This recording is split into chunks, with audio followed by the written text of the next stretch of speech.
दोस्तों, मेरे नए ब्लॉग में आप सभी का स्वागत है। मेरा नाम है आशना मलिक और मेरे चैनल का नाम है चटोरे मुसाफिर। तो आज मैं एक नया बूफे ट्राई करने वाली हूँ जिसका नाम है पायरेट्स ऑफ ग्रिल। दिल्ली में इसकी कई जगह ब्रांच है, जैसे वसंत कुंज और टैगोर गार्डन, राजौरी गार्डन। इसके अलावा नोएडा सेक्टर 18 में भी ये मौजूद है। मैंने टैगोर गार्डन वाला पायरेट्स ऑफ ग्रिल ट्राई किया, जो कि पैसिफिक मॉल के 3rd फ्लोर पर है। यहाँ भी डे वाइज और लंच और डिनर के हिसाब से प्राइस चेंज होते रहते हैं। तो मेन्यू मैंने अपनी वीडियो में शेयर किया हुआ है, जो कि आप पॉज करके देख सकते हैं। मंडे टू थर्सडे यहाँ पर भी लंच में कॉम्प्लीमेंट्री ड्रिंक मिलती है, जिसके ऑप्शंस कुछ इस तरीके से हैं। तो मैंने पायरेट्स पन्ना चूज़ किया था। तो सबसे पहले मुझे सर्व किया गया दही बल्ला चाट, जो कि देखने में काफ़ी टेस्टी लग रहा था। इसके बाद बारी आई कॉर्न चाट की, जो कि देखने में तो यम्मी था ही और खाने में भी बहुत ज़्यादा टेस्टी था। यहाँ तक कि ये बारबेक्यू नेशन से भी ज़्यादा मुझे बेटर लगा। तो मैंने सोच लिया था कि इसको तो मैं रिपीट कराऊंगी। इसके बाद मैंने ट्राई किया दही बल्ला चाट, जो कि देखने में मैंने आपको पहले ही बोला कि बहुत टेस्टी लग रहा था और ये खाने में भी बहुत लाजवाब था। इसे भी चाहते तो रिपीट करा सकती थी, लेकिन इसी में ही पेट भर जाता। फिर उसके बाद बारबेक्यू के ऊपर चीज़ें सजने लग गई, पनीर टिक्का, सोयाबीन चाप, मशरूम, इसके अलावा बहुत सारी चीज़ें आई। तो खैर मैं तो अपने धीरे धीरे चीज़ें ख़त्म करने में लग गई थी। कुछ ही देर बाद मेरी कॉम्प्लीमेंट्री ड्रिंक भी आ गई, जो कि पायरेट्स पन्ना थी। देखने में तो ये ऐसी थी, बट इसका टेस्ट मुझे ज़्यादा खास लगा नहीं। कुछ देर बाद मुझे सर्व किया गया डिमसम और शामी कबाब। मैंने वेज ऑप्शन चूज़ किया था, तो मुझे वेज शामी कबाब मिला और वेज डिमसम मिला। नॉनवेज वालों को नॉनवेज के हिसाब से चीज़ें मिलती। इसके बाद बारी आई वाइट सॉस पास्ता की। तो धीरे धीरे स्टार्टर्स से मेरी प्लेट सजने लग गई थी। इसके बाद मुझे बारबेक्यू से भी चीज़ें सर्व की जाने लगी। सबसे पहले प्लेट में आया ये तंदूरी मशरूम। तो सभी चीज़ों को खाने के लिए मेरी एक्साइटमेंट 7वें आसमान पर थी। फिर आया ये पनीर टिक्का और इसके बाद आया चाप। खाने का रिव्यू तो मैं आपको साथ के साथ आगे बताती जाऊंगी, लेकिन मैं ये पहले ही बता देती हूँ कि यहाँ पे स्टाफ का बिहेवियर मुझे काफ़ी सही लगा। तो सबसे पहले मैंने सोचा क्यों ना इन डिमसम्स को ट्राई किया जाए, जो देखने में बहुत अच्छे लग रहे थे, लेकिन चम्मच से ये उठने का नाम ही नहीं ले रहे थे। एंड में आकर मुझे हाथ ही इस्तेमाल करना पड़ा और हाथ से उठाकर इसको खाना पड़ा।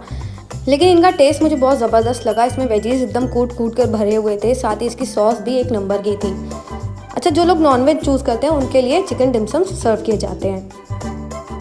टेबल पर ही मेरी 2 शीशियाँ रखी हुई थी, जिसमें से एक में थी ग्रीन चटनी और दूसरे में थी मेयोनीज। तो अगला मैंने ट्राई किया पाइनएप्पल। ये भी चम्मच से उठने का नाम नहीं ले रहा था, लेकिन मैंने मशक्क़त करनी छोड़ी नहीं। और इसके बाद मैंने ट्राई किया शामी कबाब, जो मुझे थोड़ा ठीक ठीक लगा, बहुत ज़्यादा खास लगा नहीं ये मुझे। इसके बाद मैंने सोचा क्यों ना मशरूम ट्राई करूं, लेकिन फिर मैंने सोचा नहीं यार, पहले पास्ता ही खा लेते हैं, क्योंकि वो ठंडा हो रहा था। और मैंने वाइट सॉस पास्ता ट्राई किया, लेकिन इसका टेस्ट भी मुझे ज़्यादा कुछ खास लगा नहीं। मतलब ऐसा लग रहा था कि यार कुछ तो कमी है इसमें।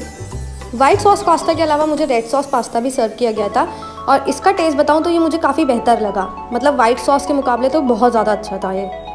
फिर मैंने ट्राई किया ये पनीर टिक्का, जो कि देखने में तो लजीज था ही, खाने में भी बहुत ज़्यादा अच्छा था, और चटनी के साथ तो इसका टेस्ट और भी ज़्यादा बढ़ गया था।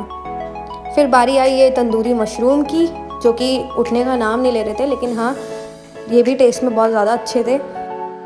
और मैंने पहले ही सोच लिया था कि मैं क्रिस्पी कॉर्न रिपीट करवाऊंगी, तो मैंने क्रिस्पी कॉर्न रिपीट कराया और ये हर बार की तरह इस बार भी अच्छा आया था। इसके बाद बारी आई सालसा पोटैटो की, जो कि इन्होंने इकट्ठे ही 4 दे दिए थे मेरी प्लेट में। लेकिन ये मुझे बारबेक्यू नेशन वाला ज़्यादा अच्छा लगा, यहाँ का मुझे ज़्यादा कुछ खास लगा नहीं। क्रिस्पी कॉर्न की तरह मैंने डिमसम्स भी अपने रिपीट करवाए थे, और ये भी बहुत ज़बरदस्त आया था यार, मैं क्या ही बताऊँ। फिर मैंने सोचा क्यों ना एक बार लाइव काउंटर पर नज़र मार लूँ। यहाँ पर सबसे पहले गोलगप्पे थे, जिसके साथ 2 तरीके का पानी था, लेकिन हाँ गोलगप्पे इनके भी बारबेक्यू नेशन की तरह सस्ते वाले ही थे। फिर बारी आती है पास्ता की, red and white sauce pasta. इसके बाद बारी आई जलेबी एंड रबड़ी की। तो ये तो डिज़र्ट्स में खैर काउंट हो जाता है।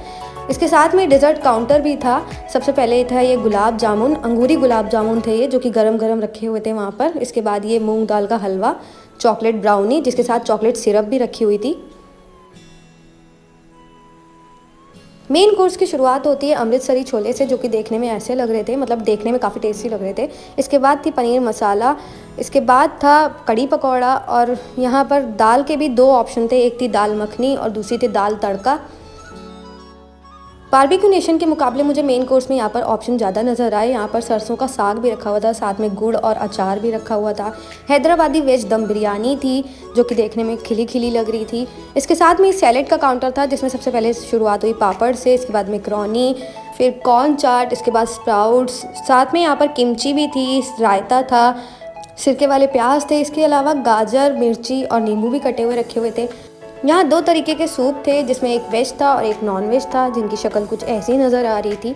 दोनों ही देखने में काफ़ी ज़बरदस्त लग रहे थे। वहीं नॉनवेज की शुरुआत हुई थी बटर चिकन से, जो कि देखने में कुछ ऐसा लग रहा था। इसके बाद आया मटन रोगन जोश, जो कि जिसकी शक्ल कुछ ऐसी थी। इसके बाद थी हैदराबादी चिकन बिरयानी, और साथ में यहाँ पर फ़िश और एग का भी ऑप्शन था। वहीं चाइनीज़ सेक्शन भी अलग से बना रखा था, इसमें भी नॉनवेज और वेज दोनों ऑप्शन थे।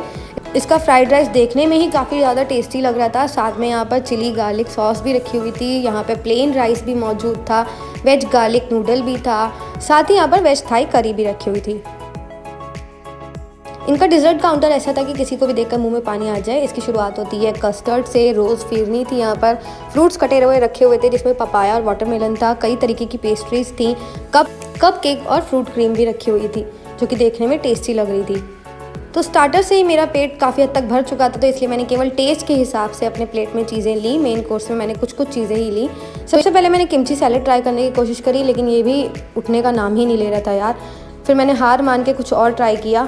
सबसे पहले मैंने ट्राई किया फिर नूडल, लेकिन नूडल काफ़ी अच्छा था, टेस्ट में ज़बरदस्त था, बारबेक्यू नेशन के मुकाबले तो अच्छा ही था। इसके बाद मैंने ट्राई की वेज थाई करी, जो कि मैं पहली बार ट्राई कर रही थी और ये मुझे टेस्ट में बहुत लाजवाब लगी। मैंने सोचा कि इसको मैं दोबारा रिपीट करूँगी, लेकिन मेरा पेट भर चुका था। फिर कुल मिलाकर इनका मेन कोर्स काफ़ी अच्छा था, मुझे बारबेक्यू नेशन के मुकाबले ज़्यादा अच्छा लगा। फिर मैंने ट्राई किए ये डेजर्ट्स, रोज़ फिरनी ट्राई की, जो कि टेस्ट में अच्छी थी, मतलब बहुत ज़्यादा मीठी नहीं थी। फ्रूट क्रीम भी इनकी लाजवाब थी। फिर बारी आई कस्टर्ड की, जो कि देखने में तो अच्छा था ही, सजावट बहुत अच्छी से हो रखी थी इसकी, लेकिन ये खाने में भी बहुत ज़्यादा यमी था। इसके बाद मैंने ट्राई की चॉकलेट ब्राउनी, जो कि टेस्टी तो थी, लेकिन हाँ अगर कोई एग नहीं खाता तो उसको इसमें स्मेल फील हो सकती है।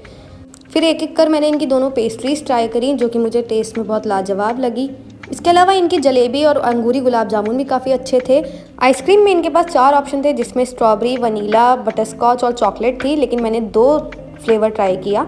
इनके प्राइस की बात करूँ तो मैंने 826 रुपीज़ पे किया था, जिसमें टैक्स भी शामिल थे। तो मैं मंडे पर लंच पर गई थी, लेकिन डे बाय डे इसका प्राइस चेंज होता रहता है। तो मेरा ये व्लॉग यहीं तक का था। अगर आपको ये पसंद आया तो इसे लाइक करना और कमेंट भी करना।